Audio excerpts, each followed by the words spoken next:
Prime Minister Modi is in Europe, his first visit abroad this year, and he has a jam-packed schedule. The Indian Prime Minister started that trip in Berlin, where he met the German Chancellor Olaf Scholz. This is the first time the Indian Prime Minister met Scholz. The two leaders held a bilateral today, signing the Green and Sustainable Energy Partnership. The German Chancellor also invited the Indian Prime Minister for the G7 summit to be held in June. Germany and India signed a series of bilateral agreements focused on sustainable development. India will be receiving over $10 billion in aid by 2030 to boost the use of clean energy. Now, this visit coming in the backdrop of the Ukraine war. Listen in to the remarks that were made. Sehr geehrte Damen und Herren, es folgt die Unterzeichnung der gemeinsamen Absichtserklärung zwischen der Regierung der Bundesrepublik Deutschland und der Regierung der Republik Indien über eine Partnerschaft für grüne und nachhaltige Entwicklung. Es unterzeichnen für die Bundesrepublik Deutschland der Bundeskanzler, Herr Olaf Scholz, für die Republik Indien seine Exzellenz, der Premierminister, Herr Narendra Modi. The Prime Minister of India, Mr. Narendra Modi, is signing. Ein bisschen Arsch.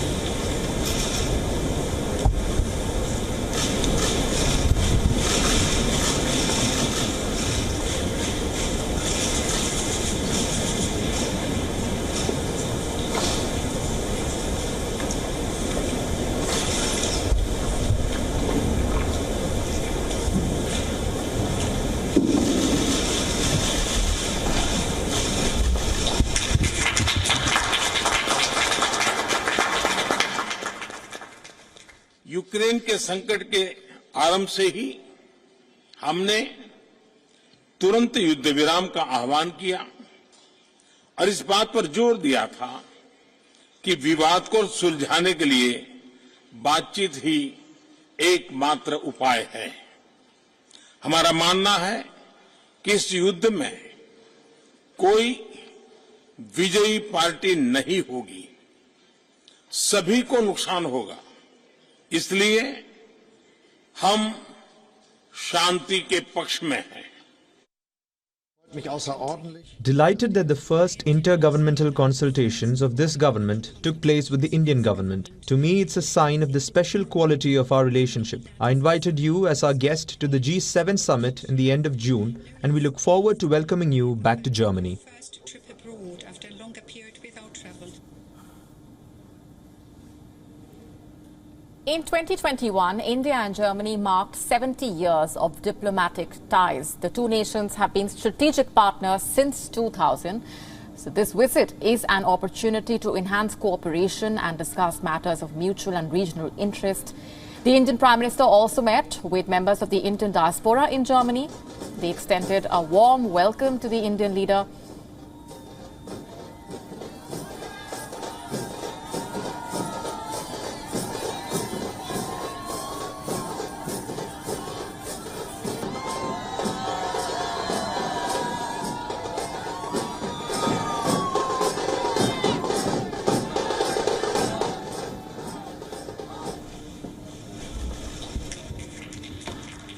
From Berlin, the next stop for the Indian Prime Minister is Copenhagen. Prime Minister Modi will be travelling to Denmark at the invitation of the country's Prime Minister. On the agenda is the second India-Nordic summit hosted by Denmark. Prime Minister Modi will also interact with other Nordic leaders, including the Prime Ministers of Iceland, Norway, Sweden and Finland.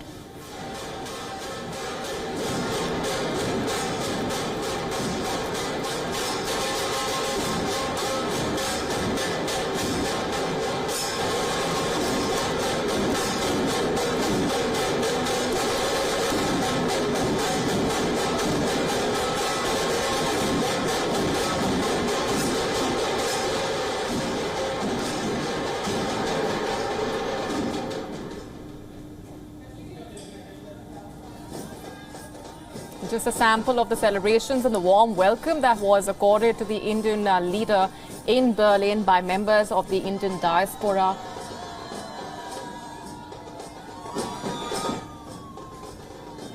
Bharat की परंपरा, भारत की संस्कृति की झलक Berlin में दिखाई दे रही है।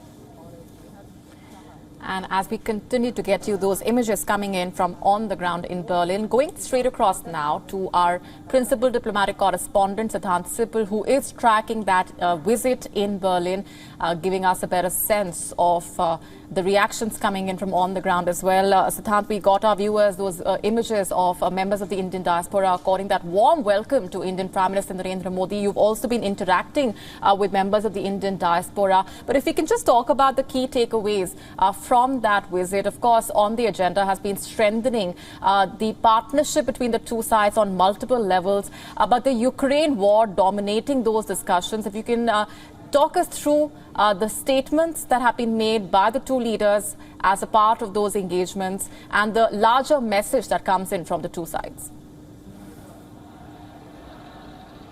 Well, yes, Molly, I will answer that, but let me tell you where I am standing. I'm standing just in front of the theatre where the Indian Prime Minister is going to address the Indian diaspora, members of the Indian diaspora, and of course, again, he's getting a rousing welcome. In fact, you can hear the ambience behind me. There are, of course, drums being played right now, but largely, if you look at the day-long visit, it was a very, very packed visit. The Indian Prime Minister meeting the German Chancellor, in which there were a lot of outcomes on energy, on green partnership, on basically how both countries can lead the world together in terms of clean technology. But we know that one of the key outcomes was the German side inviting the Indian Prime Minister Narendra Modi for the G7 summit that will take place next month. And we know that India is being invited consecutively now for the fourth time at the G7 groupings meeting. Germany is the chair of the G7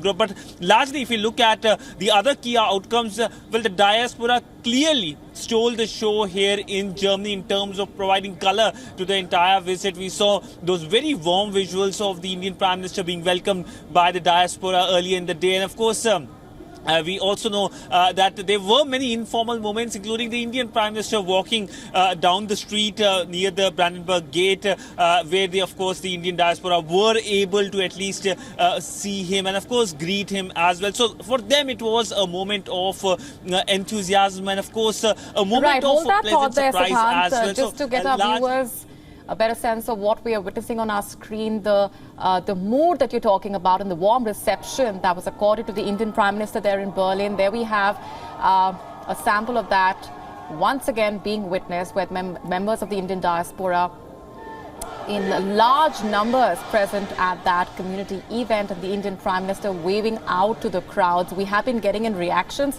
of course, from the members of the Indian diaspora on the ground who have been talking about how this is a huge opportunity for the two sides to not only strengthen cooperation on multiple levels, but also to give out a larger message to the world at large of the potential that the two sides share when it comes to taking this partnership forward on multiple levels.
साथियों, Germany में भारतीय समुदाय और Berlin में भारतीय दूतावास की ओर से मैं हमारे प्रिय प्रधानमंत्री श्री नरेंद्र मोदी जी का बहुत गर्मजोशी और उत्साह से स्वागत करता हूं।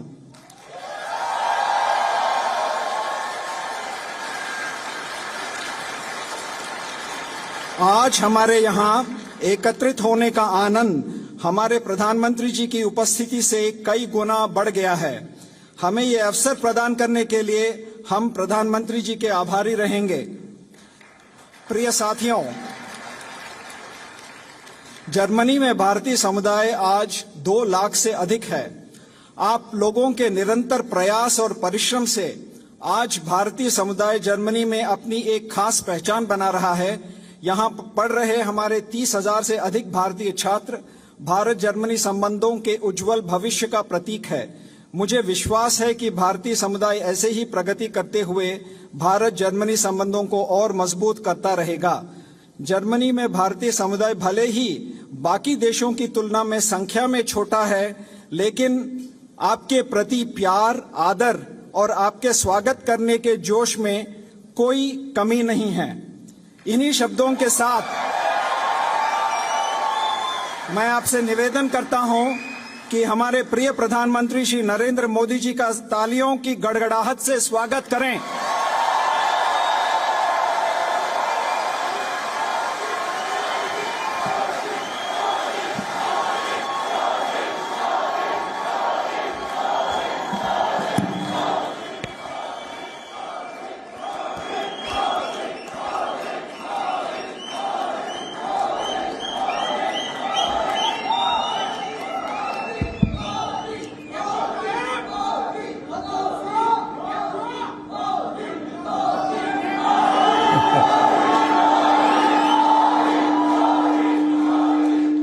भारत माता की,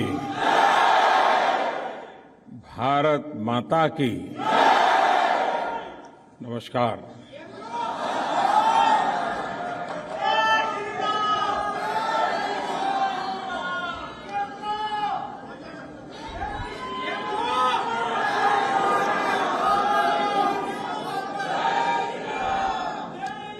ये मेरा सौभाग्य है कि मुझे मां भारती के संतानों को आज जर्मनी में आकर के मिलने का अवसर मिला है।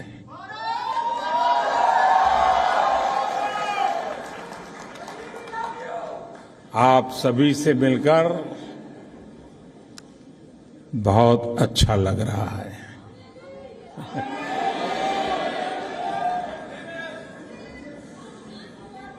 आप में से बहुत से लोग जर्मनी के अलग अलग शहरों से आज यहां बर्लिन पहुंचे हैं।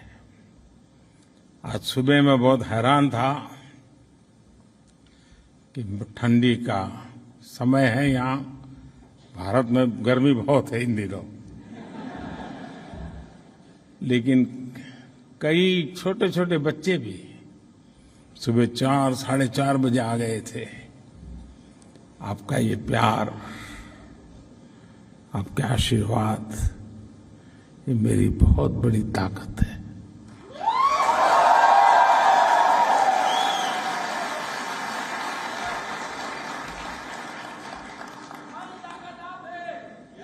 मैं जर्मनी पहले भी आया हूं, आप में से कई लोगों से पहले भी मिला हूं। आप में से कई लोग जब भारत आए हैं तब भी कभी कभी मिलने का मौका मिला है। और मैं देख रहा हूं कि हमारी जो नई पीढ़ी है, जो यंग जनरेशन है, ये बहुत बड़ी तादाद में नजर आ रहे हैं और इसके कारण युवा जोश भी है।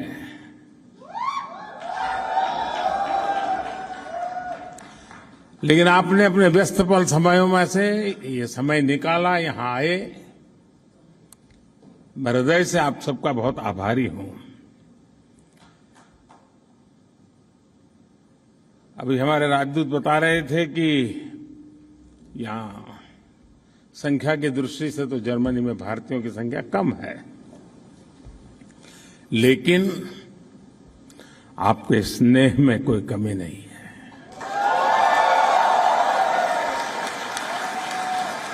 आपके जोश में कोई कमी नहीं है। और ये दृश्य आज जब हिंदुस्तान के लोग देखते हैं तो उनका भी मन गर्व से भर जाता है। दोस्तों,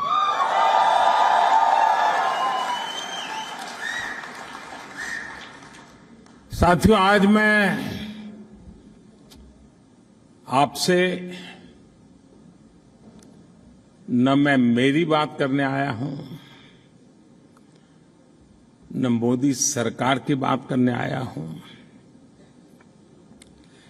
लेकिन आज मन करता है कि जी भर के आप लोगों को करोड़ों करोड़ों हिंदुस्तानियों के सामर्थ्य की बात करूं, उनका गौरवगान करूं, उनके गीत गाऊं। और जब मैं कोटि कोटि हिंदुस्तानियों की बात करता हूं तो सिर्फ वो लोग नहीं जो वहां रहते हैं, वे लोग भी जो यहां रहते हैं।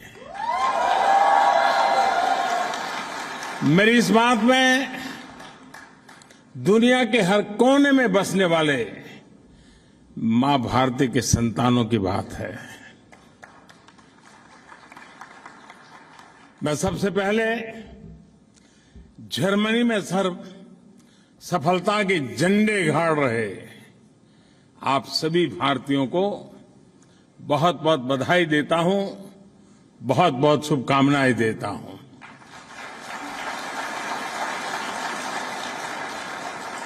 साथियों, 21वीं सदी का ये समय भारत के लिए,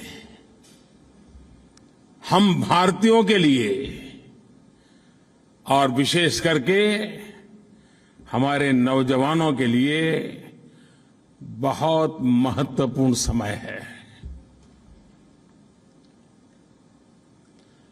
आज भारत मन बन चुका है और भारत ने वो मन बना लिया है। भारत आज संकल्प लेकर के आगे बढ़ रहा है। आज भारत को पता है कहां जाना है, कैसे जाना है, कब तक जाना है।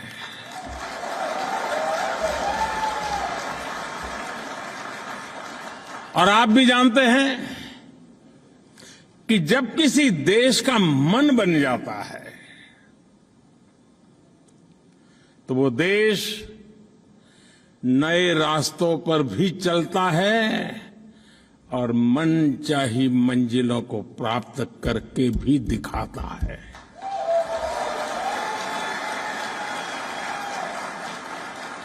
आज का आकांक्षी भारत, एस्पिरेशनल इंडिया, आज का युवा भारत देश का तेज विकास चाहता है। वो जानता है कि इसके लिए राजनीतिक स्थिरता और प्रबल इच्छा शक्ति कितनी आवश्यक है, कितनी अनिवार्य है, वो आज का हिंदुस्तान भली भांति समझता है। और इसलिए भारत के लोगों ने 3 दशकों से चली आ रही राजनीतिक अस्थिरता के वातावरण को एक बटन दबा करके खत्म कर दिया।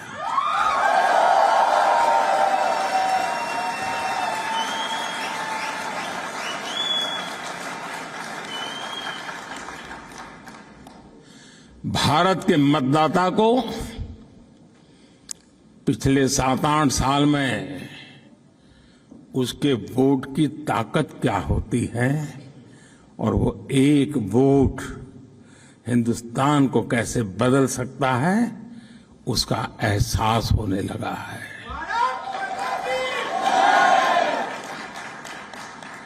सकारात्मक बदलाव और तेज विकास की आकांक्षा ही थी कि जिसके चलते 2014 में भारत की जनता ने पूर्ण बहुमत वाली सरकार चुनी और 30 साल के बाद ऐसा हुआ है। ये भारत की महान जनता की दूरदृष्टि है कि साल 2019 में उसने देश की सरकार को पहले से भी ज्यादा मजबूत बना दिया।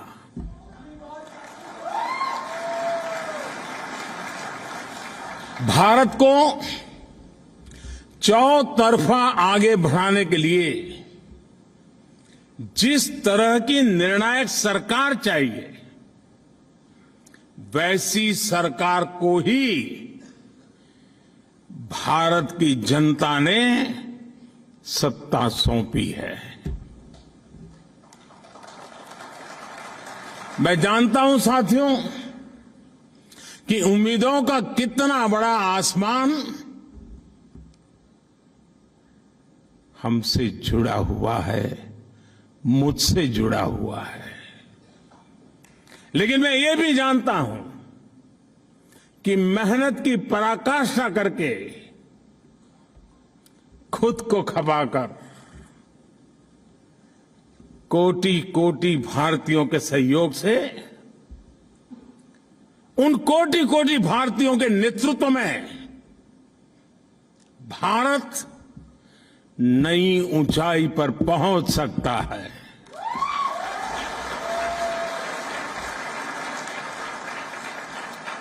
भारत अब समय नहीं गंवाएगा। भारत अब समय नहीं खोएगा।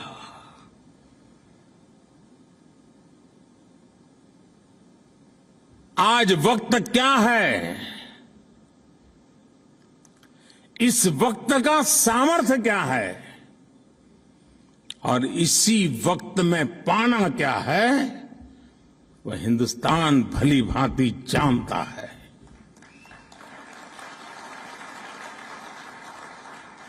साथियों, इस साल हम अपनी आजादी का 75वां वर्ष मना रहे हैं।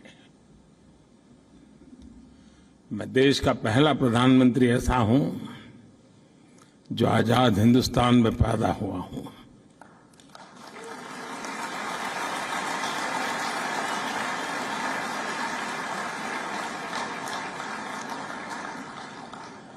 भारत जब अपनी आजादी के 100 वर्ष मनाएगा, अभी 25 साल हमारे पास है, उस समय देश जिस ऊंचाई पर होगा, उस लक्ष्य को लेकर के आज हिंदुस्तान मजबूती के साथ एक के बाद एक कदम करते हुए तेज गति से आगे बढ़ रहा है। साथियों, भारत में ना कभी साधनों की कमी रही और ना ही संसाधनों की कमी रही।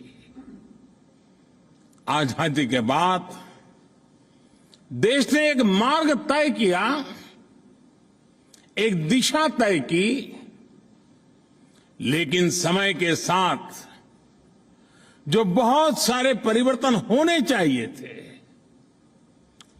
जिस तेजी से होने चाहिए थे, जितने व्यापक होने चाहिए थे, किसी न किसी कारण से हम कहीं पीछे छूट गए। विदेशी हुकूमत ने भारतीयों का साल दर साल जो आत्मविश्वास कुचला था,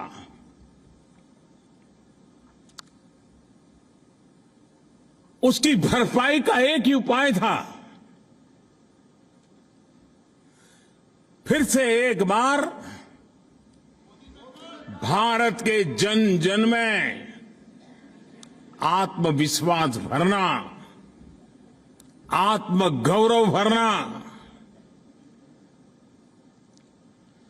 और उसके लिए सरकार के प्रति भरोसा बनना बहुत जरूरी था।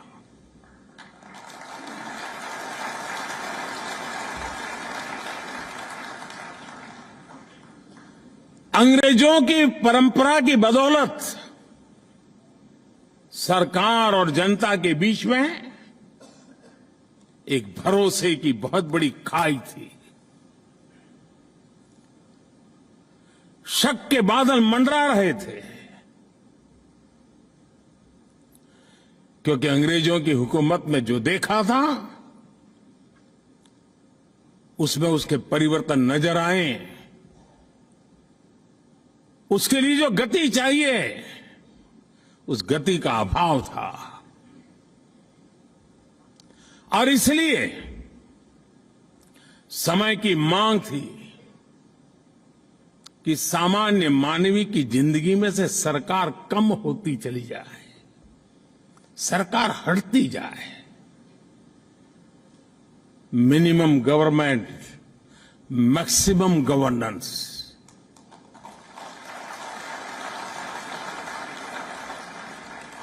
जहां जरूरत हो वहां सरकार का अभाव नहीं होना चाहिए, लेकिन जहां जरूरत न हो वहां सरकार का प्रभाव भी नहीं होना चाहिए।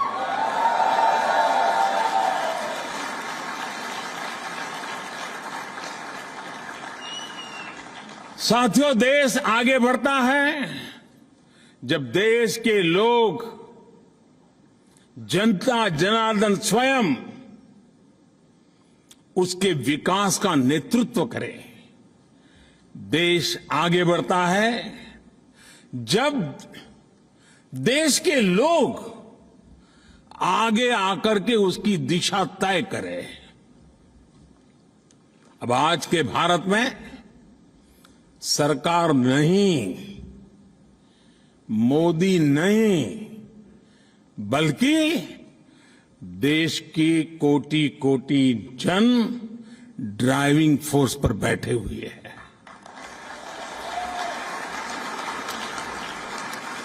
इसलिए हम देश के लोगों के जीवन से सरकार का दबाव भी हटा रहे हैं और सरकार का बेवजह का दखल भी समाप्त कर रहे हैं।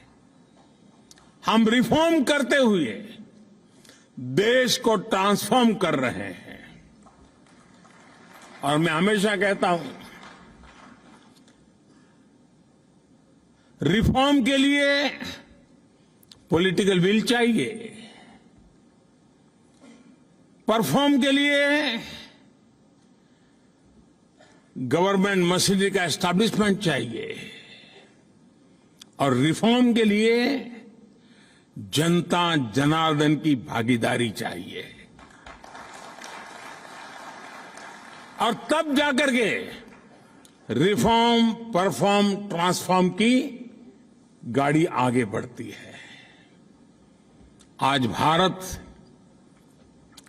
Ease of living, quality of life, ease of employment, quality of education, ease of mobility, quality of travel, ease of doing business, quality of services, quality of products, हर क्षेत्र में तेजी से काम कर रहा है, नए आयाम स्थापित कर रहा है।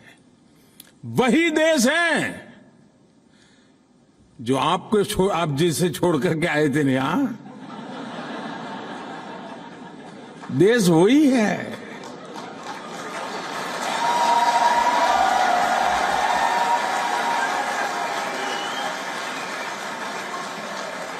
ब्यूरोक्रेसी भी वही है,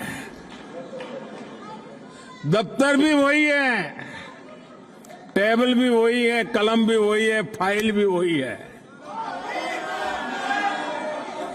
वही सरकारी मशीन है, लेकिन अब नतीजे बहुत बेहतर मिल रहे हैं।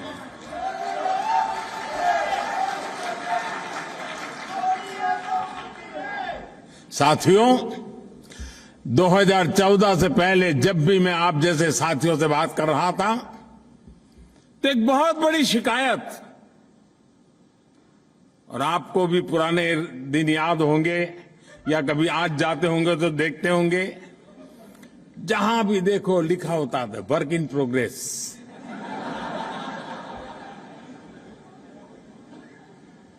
मैं किसी की आलोचना नहीं कर रहा,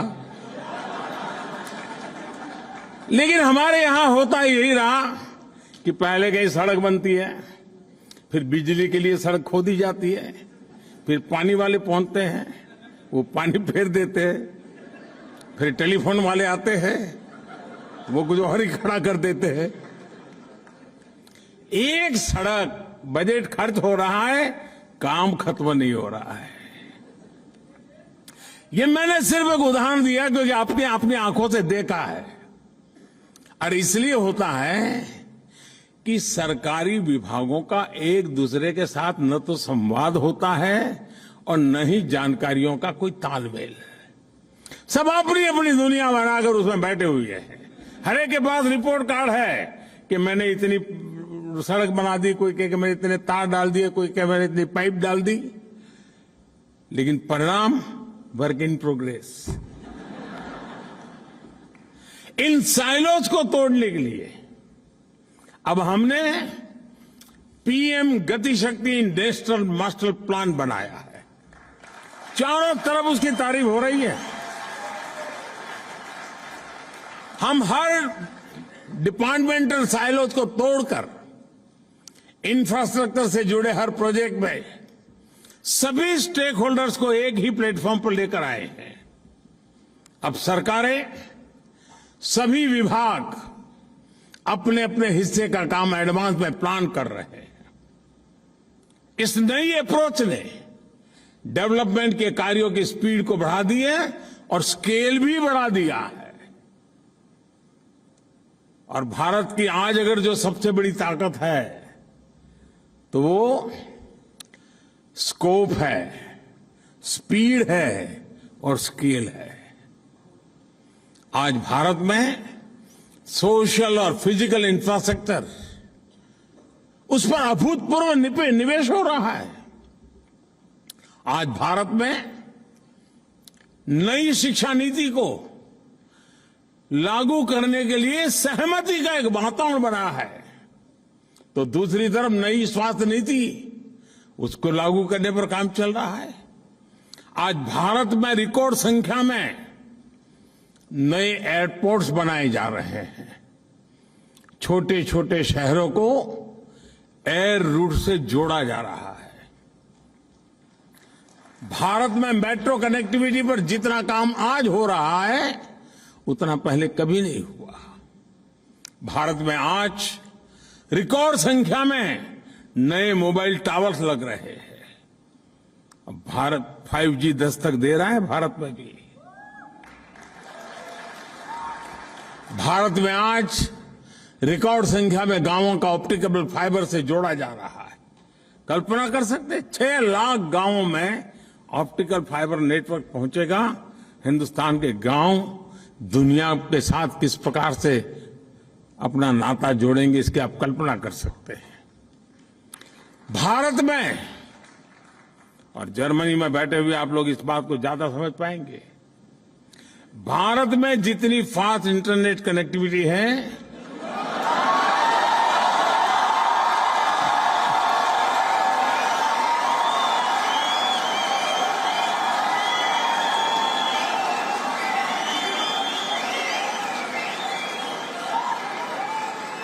और इतना ही नहीं, तालियां तो अब बजने वाली है। तालियां इस बात पर बजने वाली हैं कि जितना सस्ता डेटा है वो बहुत से देशों के लिए अकल्पनीय है।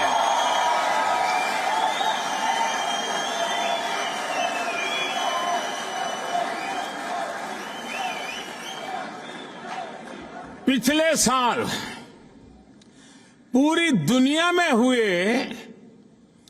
रियल टाइम डिजिटल पेमेंट्स, कान खोल दो,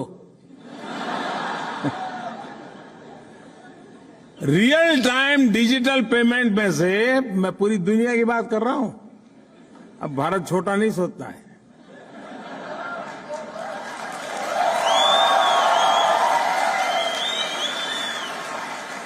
रियल टाइम डिजिटल पेमेंट में से 40% भागीदारी भारत की है।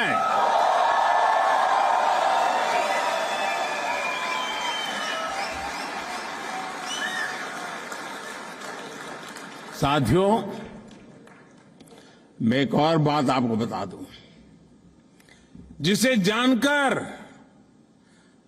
पता नहीं आप बैठे रहेंगे कि नहीं बैठे रहेंगे, लेकिन आपको जरूर अच्छा लगेगा। भारत में अब ट्रैवल करते समय, कहीं आते जाते समय जेब में कैश लेकर चलने की मजबूरी करीब करीब खत्म हो चुकी है।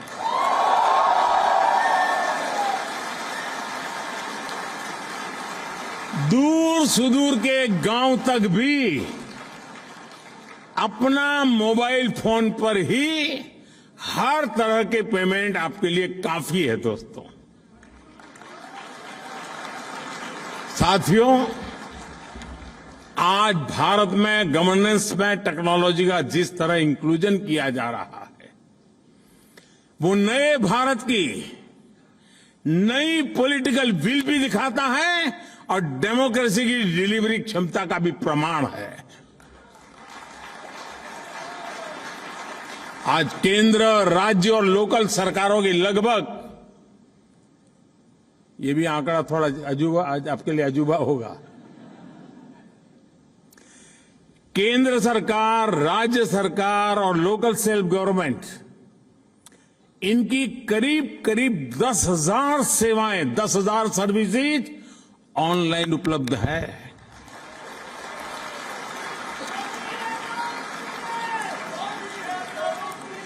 सरकारी मदद हो, स्कॉलरशिप हो, किसान को फसल की कीमत हो, सब कुछ अब डायरेक्ट बैंक अकाउंट में ट्रांसफर होते हैं। अब किसी प्रधानमंत्री को ये कहना नहीं पड़ेगा कि मैं दिल्ली से 1 रुपया भेजता हूं और 15 पैसा पहुंचते हैं।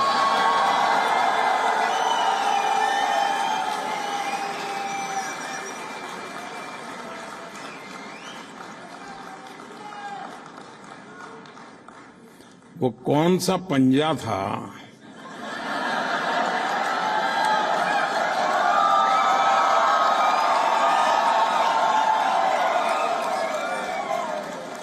जो 85 पैसा घिस लेता था?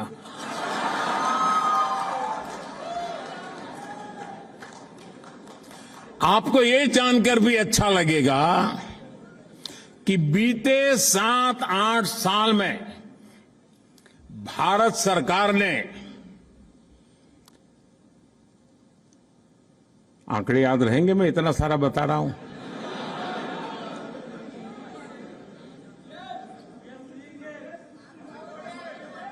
डरो मत, ये आप ही का पुरुषार्थ है, आप ही की कमाल है। पिछले 7-8 साल में भारत सरकार ने डीबीटी, डायरेक्ट बेनिफिट ट्रांसफर, सीधा एक क्लिक किया, जो हकदार है उसके खाते में पैसे चले गए।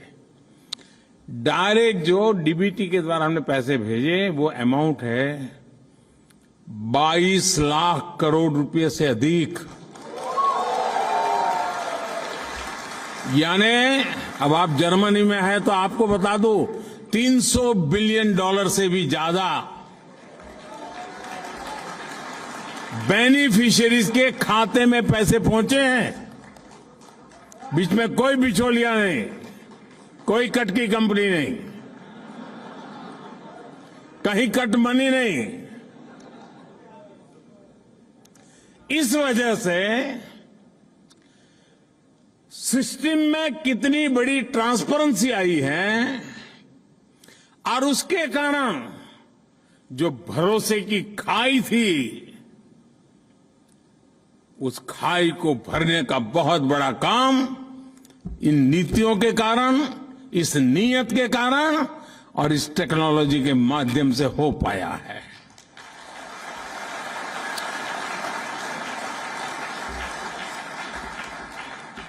साथियों, ऐसे टूल्स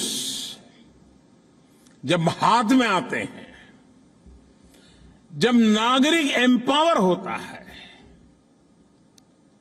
तो बहुत स्वाभाविक है वो आत्मविश्वास से भर जाता है। वो खुद संकल्प लेना शुरू करता है और वो स्वयं संकल्प को सिद्धि में परिवर्तित करने के लिए परिश्रम की पराकाष्ठा करके देखता है और तब जाकर के देश दोस्तों आगे बढ़ता है। और इसलिए दोस्तों, नया भारत आप सिर्फ सिक्योर फ्यूचर की नहीं सोचता, बल्कि भारत रिस्क लेता है, इनोवेट करता है, इंक्यूबेट करता है। मुझे याद है 2014 के आसपास हमारे देश में, इतना बड़ा देश, सिर्फ 200-400 ही स्टार्टअप्स हुआ करते थे। कितने? जरा याद रख के बोलो ना यार।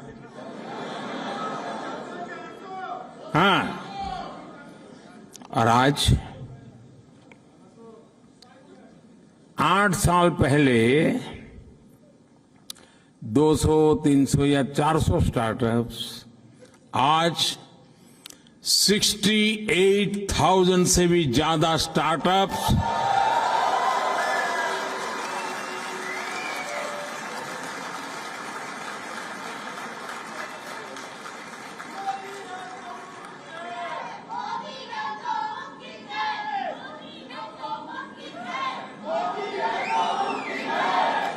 दोस्तों, मुझे बताइए, आपने सुनने के बाद कहां 400, कहां 68,000, 200-400 से 68,000, आपका सीना गर्व से भर गया कि नहीं भर गया? आपका माथा ऊंचा हुआ कि नहीं हुआ? और साथियों, इतना ही नहीं, सिर्फ स्टार्टअप्स की संख्या एक बात है, आज दुनिया के सारे पैरामीटर्स कह रहे हैं कि इसमें दर्जनों स्टार्टअप्स यूनिकॉर्न बन चुके हैं।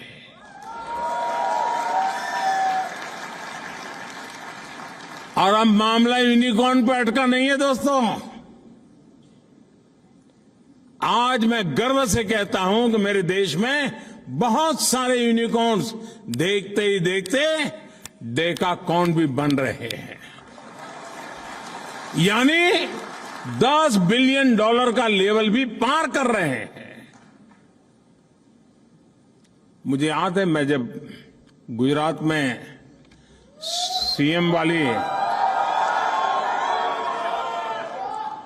सीएम वाली नौकरी करता था, और किसी भी हमारे साथी बाबू को पूछता है बच्चे क्या करते हैं, तो बोले आईएएस की तैयारी करता है। ज्यादातर यही कहते थे। आज भारत सरकार में बाबुओं से पूछता हूं कि भाई क्या करते हैं बेटे, बेटी क्या कर रही है, बोले साहब वो तो स्टार्टअप में लग गए। ये परिवर्तन छोटा नहीं है दोस्तों।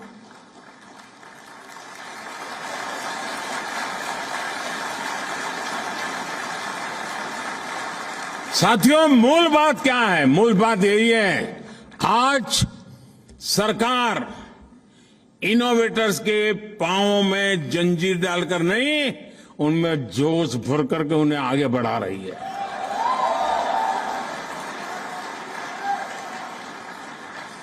अगर आपको जियो स्पेशल क्षेत्र में इनोवेशन करना हो, नए तरह के ड्रोन बनाना हो, या स्पेस के क्षेत्र में कोई नई सैटेलाइट या रॉकेट बनाना हो, इसके लिए सबसे खुला, सबसे नर्चरिंग वातावरण आज हिंदुस्तान में उपलब्ध है दोस्तों।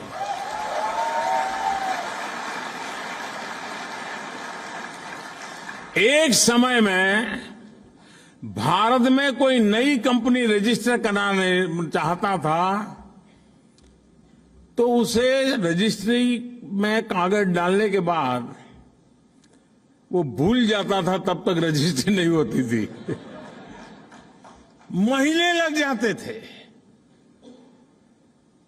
जब भरोसा बढ़ जाता है, सरकार का नागरिकों पर भरोसा बढ़ता है, नागरिकों का सरकार पर भरोसा बढ़ता है, अविश्वास की खाई खत्म होती है। नतीजा ये आता है कि आज अगर कंपनी रजिस्टर करनी है तो 24 घंटे लगते हैं दोस्तों, 24 घंटे।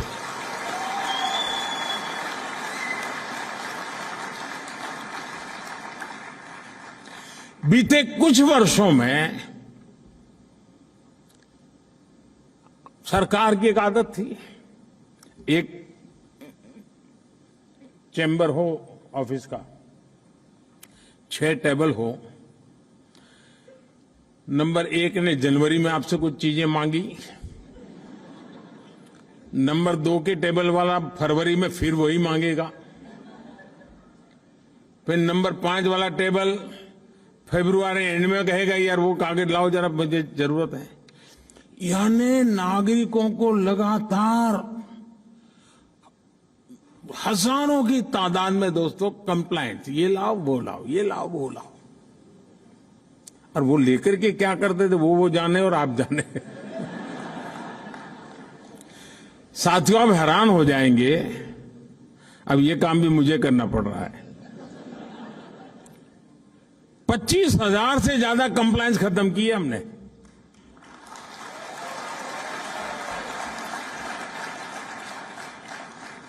इतना ही नहीं, मैं 2013 में चुनाव के लिए तैयारी कर रहा था, क्योंकि मेरी पार्टी ने घोषित कर दिया था कि इसको प्रधानमंत्री बनाने वाले हैं। तो मैं जाता गया ऐसे भाषण करता था लोगों से। तो एक दिन दिल्ली में सब व्यापारियों ने मुझे बुलाया, तो व्यापारी का बड़ा सम्मेलन था, और उसमें जो मेरे आगे सज्जन बोल रहे थे वो कह रहे थे देखिए वो कानून बना है, वो कानून बना है, ये कानून बना है, इसका कानून बना, सारा ढेर सारे कानून बता रहे थे। अब चुनाव के समय तो सब लोग यही कहते हैं ठीक है मैं कर लूंगा, लेकिन दोस्तों मैं जरा दूसरी मिट्टी का इंसान हूं।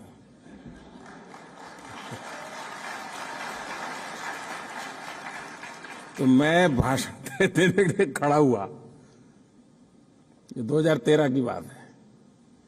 मैं भाषण देने के लिए खड़ा हुआ, मैंने कहा भाई आप लोग कानून बनाने की बात करते हैं, मेरा तो इरादा ही अलग है।